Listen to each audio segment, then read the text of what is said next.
Welcome to Pinnacle Financial Partners Titans Tonight with Keith Bulluck. Visit titansbanking.com to learn about their convenient mobile banking. Pinnacle Financial Partners, member FDIC. Welcome to Titans Tonight. I'm Amie Wells. Rhett Bryan, of course, is here. He's always here. Tonight, we have Coach Mack, a special appearance while Keith Bulluck is out on assignment. We've got Coach Mack. Thanks for hanging with us tonight, Mack. Absolutely. Real pleasure to be here. I'm getting paid a lot of money for this, so let's go. I think I offered you half of one of Rhett Bryan's birthday cupcakes. So that is there you go. exactly what you offered me, which was plenty. Happy birthday to Rhett Bryan. Yes. The Tennessee Titans, well, they didn't get the win at their home opener against the Los Angeles Rams at Nissan Stadium. However, they're coming back to Nissan Stadium this weekend to take on the Indianapolis Colts, a division matchup, a chance to make a real impact, because we know these division games are like a game and a half when you get the win. So there's a lot to talk about. I think we need to maybe start by kind of touching base on where we are organizationally, where we are after 2 games. And Mac, I'm glad you're here so that we can keep a level head throughout all of this, because I think that's what's really important, and that is what you bring. So we should start with Cam Ward. Beautiful touchdown that everybody's been talking about to Amie Manor. That was a really exciting moment. Cam Ward, we saw him make some good throws. We saw more of that game manager that we have seen. We saw him maintain his composure. We also saw him make some mistakes, have some moments that he would probably like back. After 2 games, how do you feel about the progress of Cam Ward? You got a quarterback. Yeah. You got a legitimate quarterback, which gives you a chance in this league moving forward. And he's a young quarterback. He's learning the league, which they all have to go through. But he has what it takes. That is an excellent first building block for a football team. You've got to have a quarterback.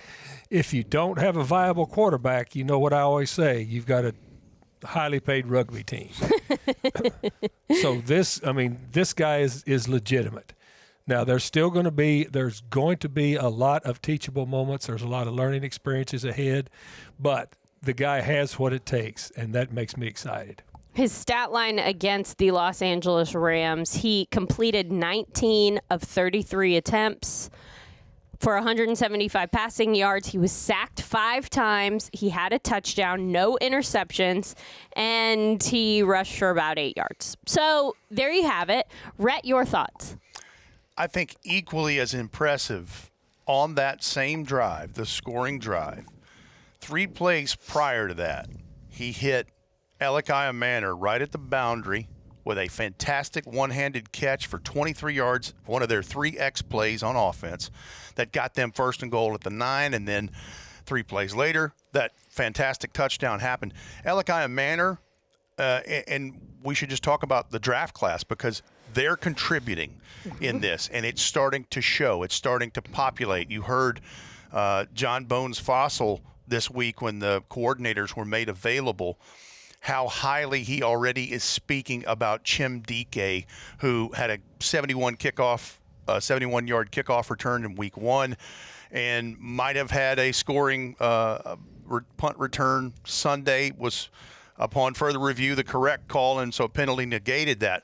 But the explosion is there, and the other thing that Bones said is he's just impressed by his operational awareness, and just the moment's not too big for him 2 games in already, and he's so encouraged by that.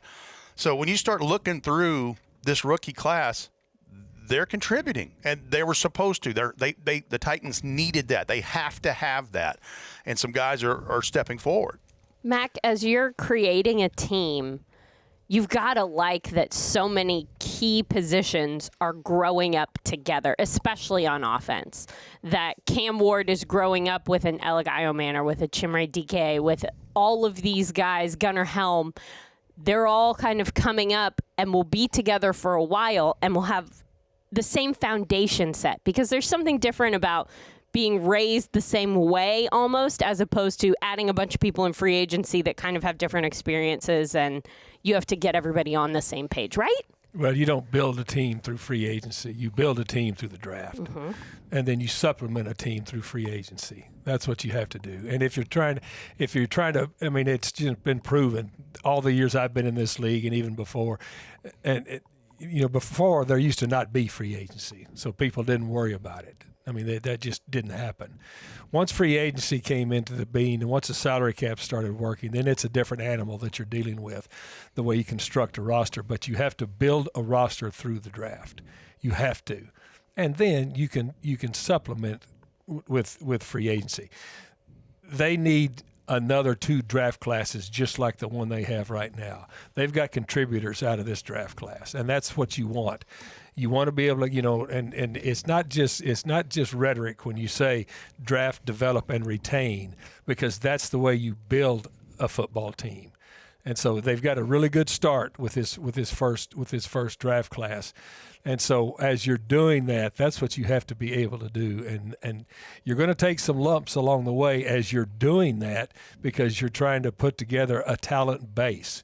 This is still a razor-thin team right now, talent-wise, just because that's where you are in the construction of of your football team. That's where you are in the construction of it. It's just like that building that's going up right next to Nissan Stadium right now.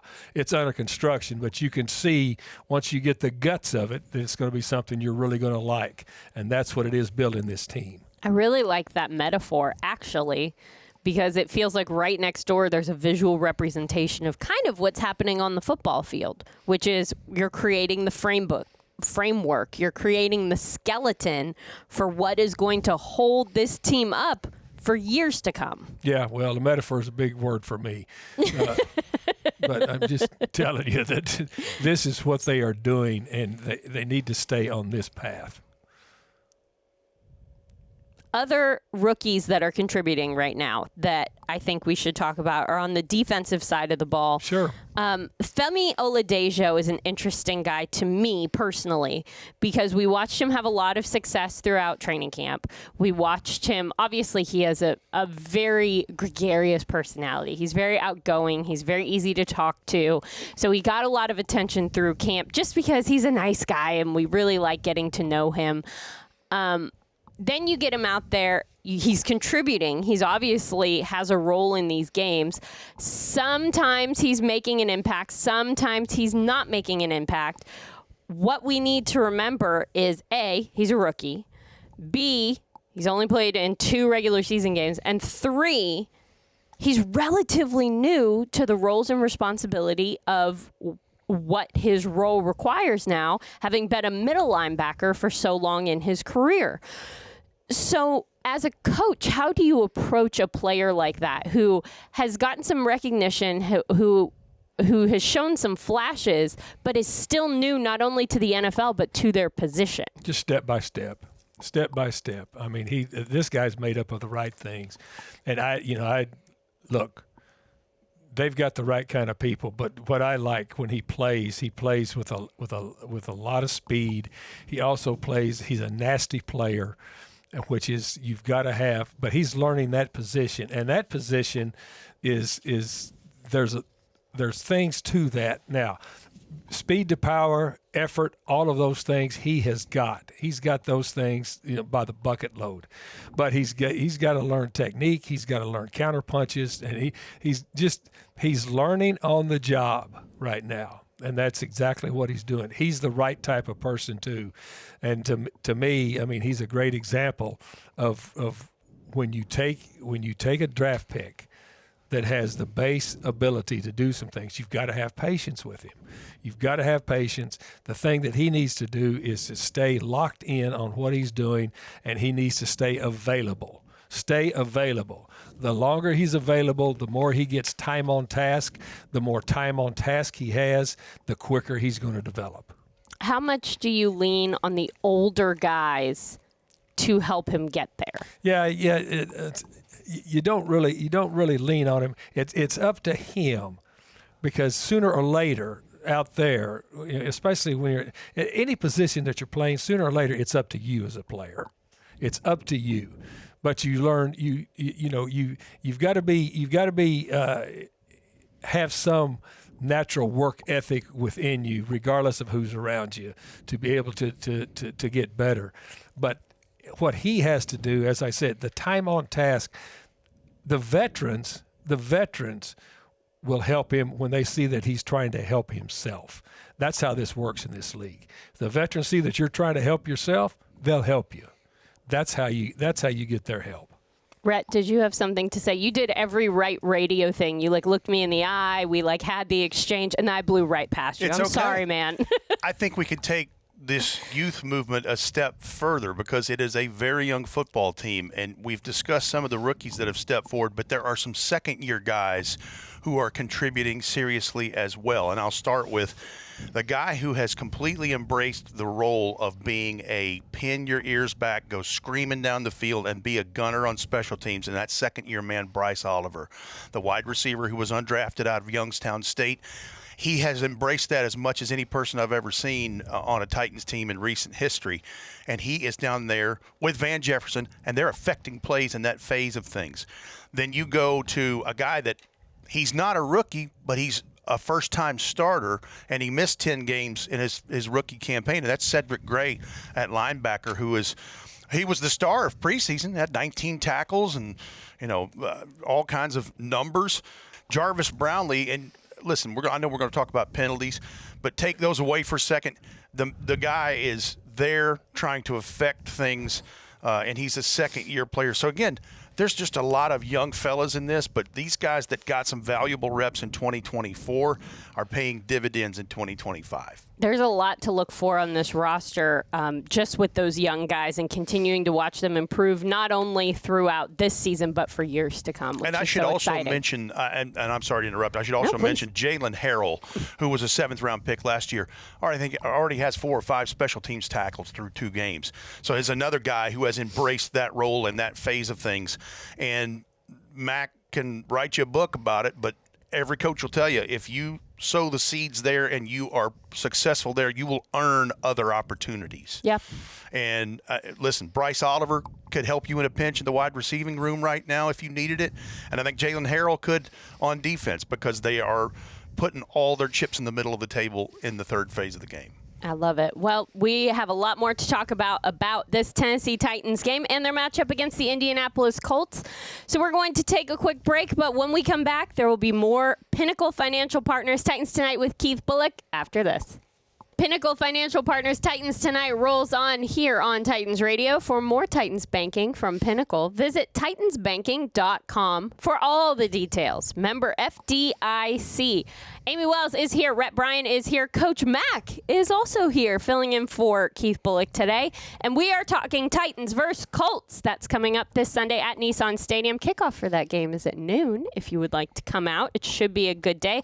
I think it's going to be a pretty day, maybe some rain. Yeah, and I've been talking to the local meteorology team and experts here. There's a chance of some thunder showers, but it's so early right now.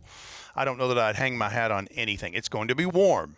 That's for sure. Well, about 93, I think, is going to be the high on Sunday. That's warm. Yeah, so here's my note. Put some sunscreen on your neck, guys. Like, male, female, whoever you are. If you're wearing a hat, put sunscreen on. If you are a girl and you're going to put your hair up, put some sunscreen on your neck. I forgot that last week, and let me tell you, I have a lanyard tan on the back of my neck, which is crazy looking, and it's itchy. So, you know what? Don't be like me.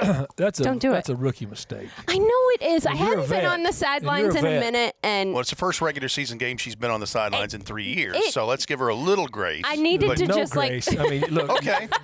She's young enough. Just remember who was forgiving and who wasn't. I will. It was a little jarring being back on the sidelines. Like, I had to get my bearings a little bit and, like, remember what I was doing and how I used to, because, you have little routines and patterns of doing things. As long as your spatial awareness is good, because when the heat comes to the sideline, get out of the way. What do you say? Put yourself between people or furniture. People and furniture between you and the sidelines at all times. I will sacrifice anybody down there. I will put you in between me and oncoming traffic 100% 99% of the time. Nobody is safe except for me. I'm very safe. But like, I had to remember where I look because, oh, by the way, the position groups, offense and defense, switch sides from the last time that I was on the sidelines. I knew that in my brain, but walking down, I was like, all right, now who are you? Why are you sitting down here? It was really strange. So sunscreen was the least of my problems until it was the most of my problems on Monday morning. So don't be like me, everybody. Bring your sunscreen to the game on Sunday. All right, speaking of baby injuries, here are some real injuries. The Titans and the Colts have released their injury report. Okay. Sunburns not on here, but some of lanyard tans are not listed. Lanyard tans not on here. But there are some significant people on both the Titans and the Colts rosters who are here on this injury report. So I'm going to run through the Titans in its entirety right now. Tackle J.C. Latham has a hip, and he did not practice today. Running back Khalil Mullins has an ankle, and he was limited today. Wide receiver Bryce Oliver, knee, did not practice. L'Jarius Sneed, corner, he has a back and did not practice. Nose tackle T'Vondre Sweat, ankle. He was limited in practice today. That may or may not be something that's good. We're still waiting to see how he performs this week. Safety Kevin Winston Jr. had hamstring, and he was limited today. And guard Kevin Zeitler with a bicep did not practice today. Anything on here that is surprising? I don't think so, Rhett, but a lot of it is just the dents and dings of the regular season, especially when you're talking about Kevin Zeitler and you're talking about Bryce Oliver, who's literally throwing his body in front of people. And, you know, time has taught us and experience has taught us that the injury report today looks a lot of times much different by the time you get to Friday in the walkthrough, and that's the hope when it's your team. Now, for the other ones, hey, you know, get well next week. Well, let's talk about some of the other ones because there are a bunch of people on this list, and I'm going to be honest, the Colts typically over-report on injury reports, so let's take it with a grain of salt. You would know that. I do know that, and not from my time there, but a year or two after they had some issues with the NFL about not being entirely forthcoming on their injury report. So now they put everybody on there. Overcorrected. Yeah, now they put everybody on their injury reports. So some of the big ones that stand out to me, wide receiver Josh Downs had an ankle and did not practice today. Running back Tyler Goodson with an elbow. He was full practice, so that's something to note. Tight end Tyler Warren with a toe did not practice today. Rhett, that caught your attention. It did because through 2 games, and this is a guy that a lot of people thought he was going to be the first overall pick out of the tight end group. Mm-hmm. It ended up being Colston Loveland out of Michigan for the Chicago Bears. But at pick 14, the Colts took him, and we immediately said that night, we're like, don't like that. Don't like that at all. That's twice a year a problem. 6'6", 256 pounds. We saw what he did in his final year in Penn State, and certainly when they got into the college football playoff. He's a very physical and athletic player. He's played 116 snaps in his first 2 games, Amie. Wow. And has lined up all over the place in that. And he is a weapon. 155 yards on 11 catches. But the killer with this, and this is at a tight end position, 93 of those 155 yards are yards after catch. Wow. Well, this guy, I mean, the offense is carrying Indy right now. The offense is on a really hot tear up there. And this guy is a big-time contributor to that. He's going to be an issue. Well, couple of things that you notice when you talk about the Indianapolis Colts. Daniel Jones is playing some really good football right now. What is working so well with him being with the Colts? This feels like a guy we haven't seen this play this consistently well. Back early in his nickname sake Danny Dimes era, before he started throwing pick sixes and was booed out of New York. Yeah, those were dark days. Yeah. Like, it's been a minute since we've seen him play this well for this amount of time. 588 yards passing, 2 passing touchdowns, leads the team with 3 rushing touchdowns, 111 passer rating, has been very efficient. In fact, Colts #1 offense in the National Football League in yards per passing play at just over 9 per play. Whoa. And he's been a big, big part of that. He's provided some stability at a place where they drafted Anthony Richardson a couple of years ago. That has not worked out well so far. And the minute he signed with them for a 1-year deal, you're thinking he could be good in this, and it worked for him. Now it's a 2-game sample size, but he comes in here with guns ablazing and looks to be doing well and has a lot of weapons at his disposal. Yeah, quarterbacks are time on task. And I mean, quarterbacks are they can have up and down cycles. I mean, but this guy's a talented player, and Rhett's right. He's got a group around him now, and he's got an offense that fits him. I mean, this is he's going to be an issue because he's got a running back that's a real problem. We just mentioned what the tight end is. Michael Pittman Jr., the receiver there, has always given the Titans problems.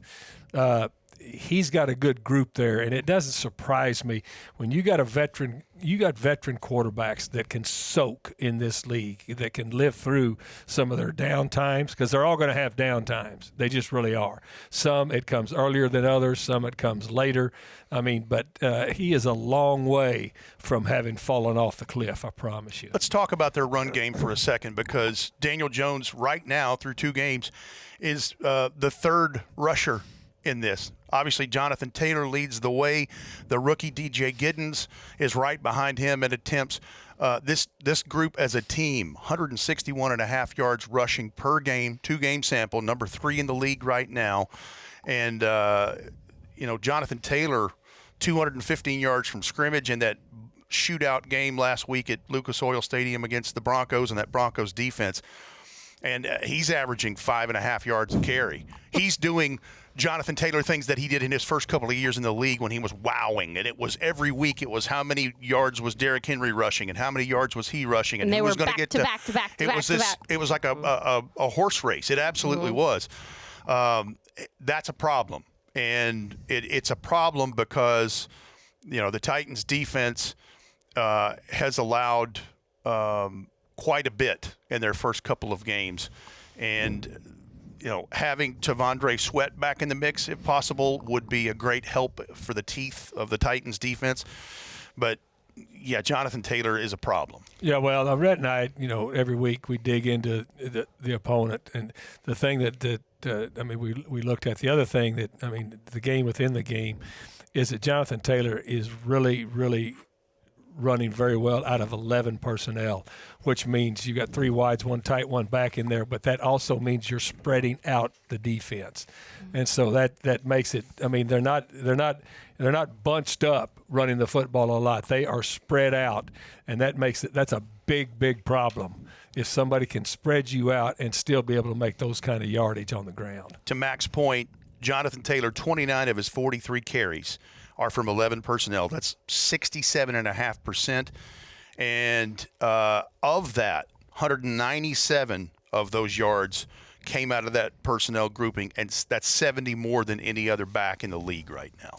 The Titans have, at least in recent history, done a pretty good job of containing Jonathan Taylor.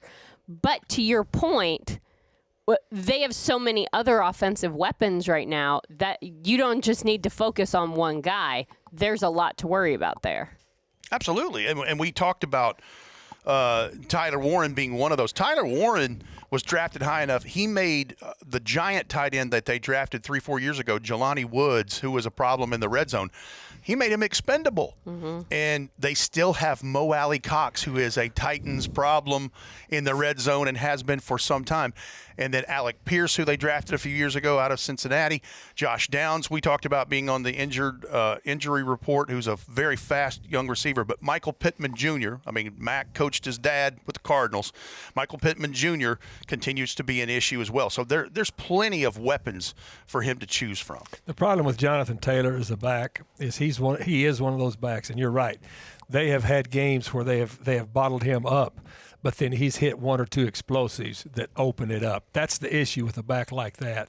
And so that when you're playing a back like that, you've got to grind every down, because anytime he can take it, not only for those yards that Rhett is talking about, but he can take it the distance. Oh, he's right, because how many times in his career against the Titans stopped him for maybe a 1-yard loss or no gain or 2 yards and then 50 or a 70. He has a capability at any given moment if he gets the right crease. Yep. Well, a lot to watch and a lot of things that could potentially happen in this game, but the Titans defense is going to do their best to contain it all. Speaking of containing, I got to contain this conversation. We're going to take a quick break, but when we come back, more to discuss on Pinnacle Financial Partners, Titans Tonight. Pinnacle Financial Partners Titans Tonight continues on here on Titans Radio. Guys, I want to talk about special teams, which the fact that Mac didn't just fall over dead right there is very impressive. But, I mean, Joey Sly. Can I just stop a minute? Yeah, please. I've never been one in my whole career in any conversation I've ever been in to say I told you so, but I told you so. I know. For those of you who don't know, maybe you're new to the Titans world, I don't like to watch special teams practice. It is not that I don't respect or appreciate special teams as a whole. I think it's a very important phase of the game. I think a lot of things can happen in that time. There are points to be scored in special teams moments, as we saw. But I don't like to watch them practice. And so Mac thinks that I hate special teams overall, which isn't entirely true. So I do think that it is remarkably more exciting this year, though. Like, if people are leaving during the special teams periods, whether it be kickoff, some sort of a field goal, a punt, any sort of play that would require the special teams unit where typically you go get a hot dog, don't get that hot dog. Hang on. Wait for the defense to come out. Wait for the offense to come out. Maybe just wait for halftime. Like, don't do it during teams. Anything could happen. Well, I knew what a big thing it was because I'm a huge, huge proponent of John Bones Fossil. As you should be. Just because I've known him a long time, made a real hard effort with Jeff Fisher to go get him when we were with the Rams. He is one of the best. I knew he would make an immediate impact on this special teams group here. And not because he's a miracle worker, because he is so invested in it, and he makes his players invest themselves in it. They enjoy doing it, and I'm so happy to see. And we look right now for 2 weeks, they have been a solid force on this football team, a legitimate force. I mean, they're tops in the league right now in a lot of field position metrics. The Titans have won field position metrics in both of these ball games solely because of the special teams, and it's an important thing that they have to continue. Rhett, one of the things that's been the most fun to watch is Chim Dike. I mean, holy smokes, that guy can fly. The numbers that he posted at the Combine were real. He's like a gazelle. Yeah, and he's pretty graceful when he does it, too. Mm-hmm. Gazelle-like. He is just gliding. But when your special teams coach speaks glowingly of you at the podium, when it's unsolicited, basically, and John Fossil is one of the best to do it in the game right now and has been for quite some time, that tells you a lot of what you need to know. I mean, your guys are your guys. You're going to talk them up, but just what he has already done at a 2-game sample size is impressive. I want to see him return a punt this week for a touchdown and not have a penalty call it back. And as far as the special teams unit, I want to see some other fantastic plays that involve the hands team and those things. I'd love to see a blocked punt or a blocked field goal. That'd be fantastic. Mm-hmm. It definitely would. Of course, the Colts would have to punt to be able to do that. They've not done that yet. Yeah, well. Rigoberto Sanchez is getting a little rusty because they've had 10 scoring drives in a row or whatever it is, but they've not punted in the first 2 games. Yeah. Pretty wild. Well, hopefully this is the week and they can get out there, and hopefully the Titans can make a play in that phase of the game. Joey Sly is someone else who has been so much fun to watch for this Titans team. And I think we knew in training camp that there was something there, watching some of the distances that he was able to make field goals from. But, I mean, he is 8 for 8 right now overall. He is just, I mean, his longest is 57 yards, but he can make it from just about anywhere on the field. It's incredible. Well, people have erroneously think I'm a guru in this game, but I'll admit I know nothing about kicking. Nothing. Well, I mean, when I was coaching, I knew nothing about kicking. I hired really good special teams coaches, and they got brilliant good kickers. I know it has to go between those two yellow things. I can help you there. Yeah. But watching, and it's not just Joey Sly. It's also that battery that he has to work with. Those guys. I mean, and I'm talking about Heck, and Morgan Cox as a long snapper is a magician. Mm-hmm. He's a magician with that, and plus, I mean, everything that Bones does, he does with a purpose. But if you don't know anything about kicking at all, you can close your eyes and listen and tell. It's like when you've got a power hitter at the plate. As soon as they make contact, you can tell that ball's going a long way. It's the way it is with Joey Sly. That thing explodes off of his foot. It's pretty incredible to watch during practice. It really is. And then in the ball games, it's become really something that I can't wait. Look, we need to score more touchdowns. Yes. We need to score more touchdowns. But with the new kickoff rules, and as Rhett has brought out, that the way that Bones is constructed to be able to return these things, you get the ball to the 35-yard line, you need about a first down and a half, and he's within range. So this is a pretty cool thing right now. Well, and it's taking what has historically been a point of frustration for multiple years for this Titans team, at just a phase of the game that kept, for whatever reason, being frustrating or difficult or just one more thing, And now it's really a part of the game where the Titans are able to make some real progress.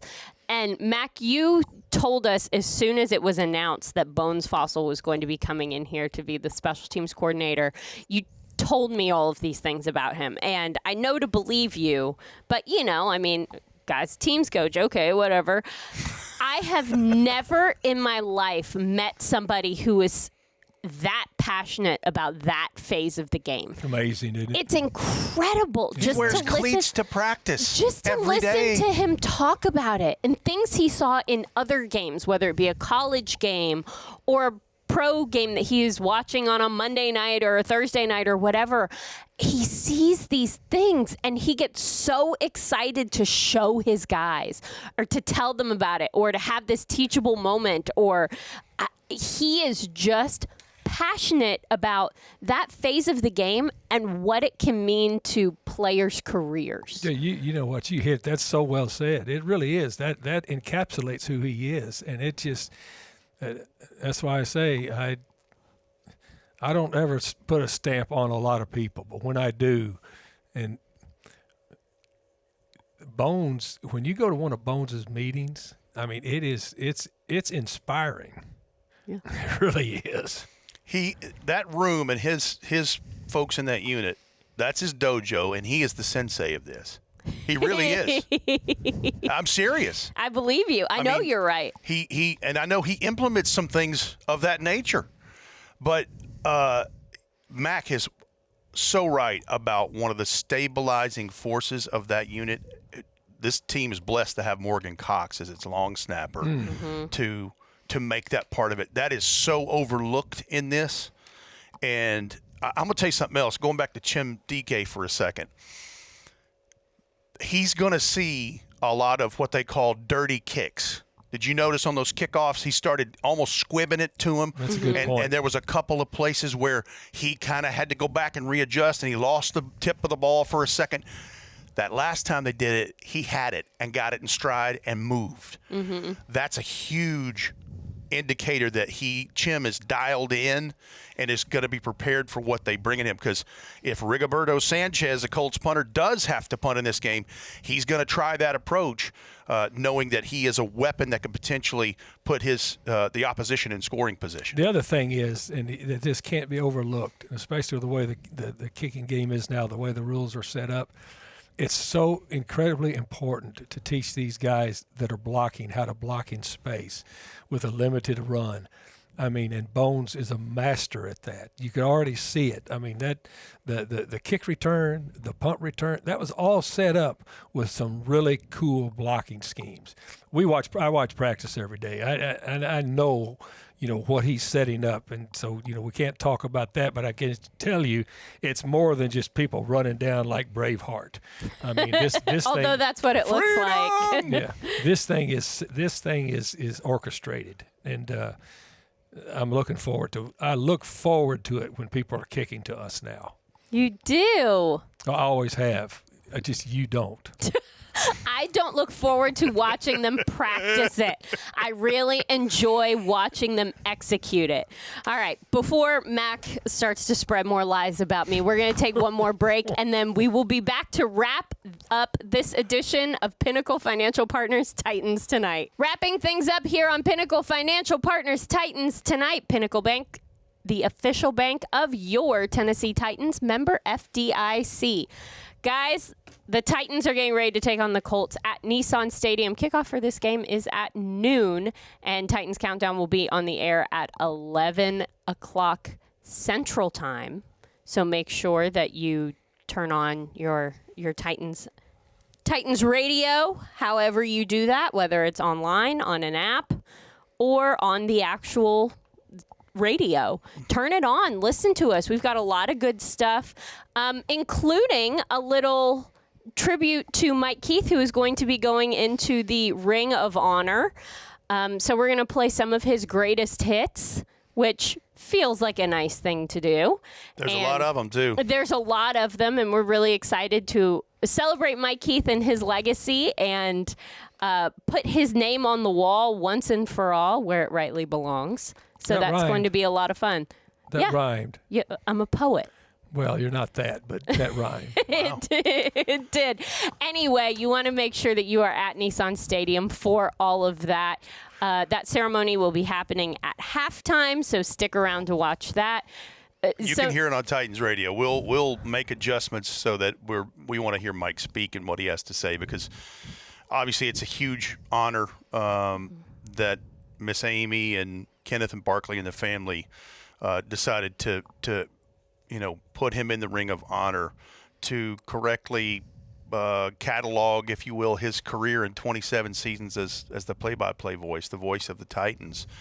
And it's I don't think people realize what a rarity that is, because the Ring of Honor is usually reserved for, obviously, players, general managers, serious contributors, ownership, whatever.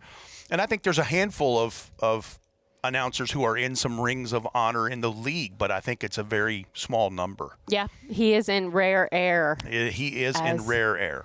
As a play-by-play guy being put on the side of the stadium, but we know that Mike was so much more than a play-by-play guy. He was a major contributor to the Titans organization. We are excited to celebrate him. So that will be on Titans Radio during halftime. But if you're at the game, stay in your seats. He'll be coming out to say some words, and there will be a program and a presentation and all that stuff. So be sure to catch that this Sunday at Nissan Stadium. Now, there's also going to be a football game played at Nissan Stadium. So, guys, I want to hear about the matchups that you are the most looking forward to this Sunday when the Titans take on the Colts. Rhett, I'm starting with you. We've talked about him throughout this episode of Titans Tonight, and I'm interested to see the players involved on the Titans defense as it pertains to Tyler Warren, the tight end, because we talked about what his production is already. 11 catches, 155 yards, 93 of that is yards after catch. He has a huge body and wingspan and catch radius, and he lines up all over the place. He lined up in the slot. He lined up outside. Like I said, he's in 116 snaps. He's been in several different personnel groupings. He is someone that the Titans have got to pay attention to. Mac? The center guard triangle against the two monsters they have at defensive tackle, that's going to be huge.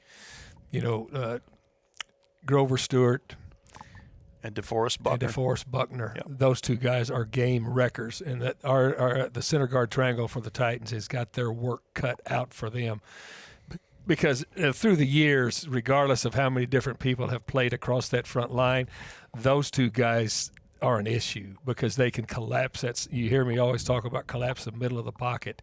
I mean, they are a force. So seeing how that is handled is going to be the game within the game. Absolutely. Mine is the Titans secondary and how they are able to handle and limit some of the explosive plays by the Colts offense. Every year, there are some long plays. There are some huge yardage plays by the Colts offense. This Titans secondary needs to make sure that those are not completed, needs to limit those, because if you can contain Jonathan Taylor and you can limit some of those explosive plays, you can really kind of make that Colts offense one-dimensional. Yeah, and that's the other matchup is the teeth of the Titans defense trying to stop how effective that the run game is, especially Jonathan Taylor. But your point about the secondary against the weapons. The world.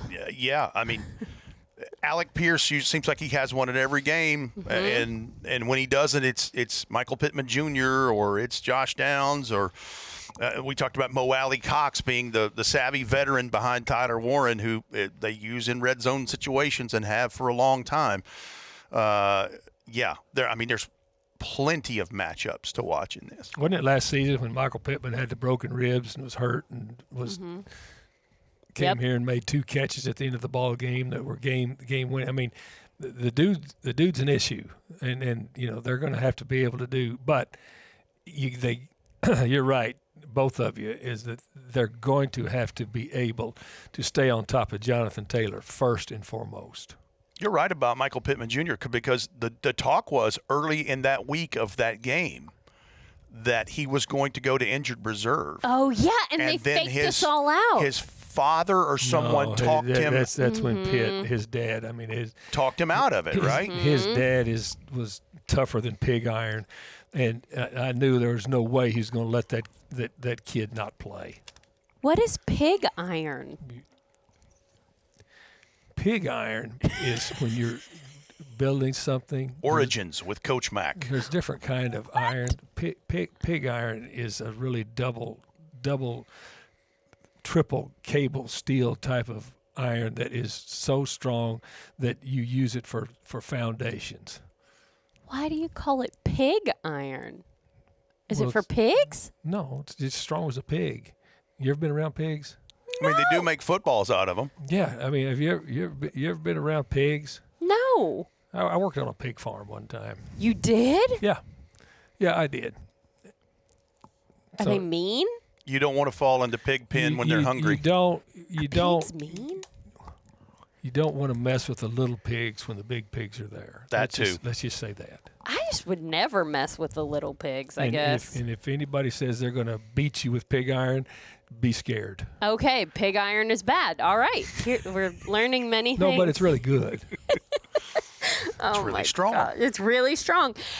Mac, when you have a young team like this team, a lot of guys who are rookies, a lot of guys who are first, second-year players. Yeah. Is it hard to explain to them the importance of a division matchup the very first time you do it? No? No. I mean, these guys don't come into the league oblivious to what's going on. Right. Yeah, no. They know. Is it hard to manage the excitement or nerves that might come with a first division matchup of a season? You want excitement and you want nerves, because then it means you're alive. I mean, that's what you want. You're not worried about that. Just the thing that you guard against with young players is overthinking the moment. Okay. That's what you don't want to do. You don't want to overthink the moment.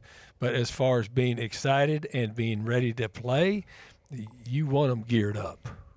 Well, I think they will be that. I think the Tennessee Titans are going to be excited. They're going to be ready to play. I know I'm going to be excited and ready to play, and I'm not even doing anything. Titans Radio is too. Titans Radio is going to be ready again, 11 o'clock Central Time. Titans Countdown is on the airwaves. We're going to be getting you ready for the matchup with the Indianapolis Colts. Kickoff for that game is at noon. You don't want to miss it. It's going to be an absolute blast. Mac, thank you for hanging out with us. This has been a lot of fun. And you taught us about pig iron. Well, I got a lot of things I can teach both of you if you'll just listen. I mean, I don't like to force all this knowledge that I have that I've accumulated over the years on people. But if you'll just listen, I can help you out. Well, you got to ask the right questions. Like, what is blank? What does that mean? You got to ask for definitions. You do. And the thing that you have to do is bring some sunscreen so you don't get lanyard tan. I'm going to bring sunscreen. If anybody needs it, you guys just let me know. For Rhett Bryan, for Coach Mac, I'm Amie Wells, thanking you for listening to tonight's edition of Pinnacle Financial Partners Titans Tonight with Keith Bulluck. We'll see you next time.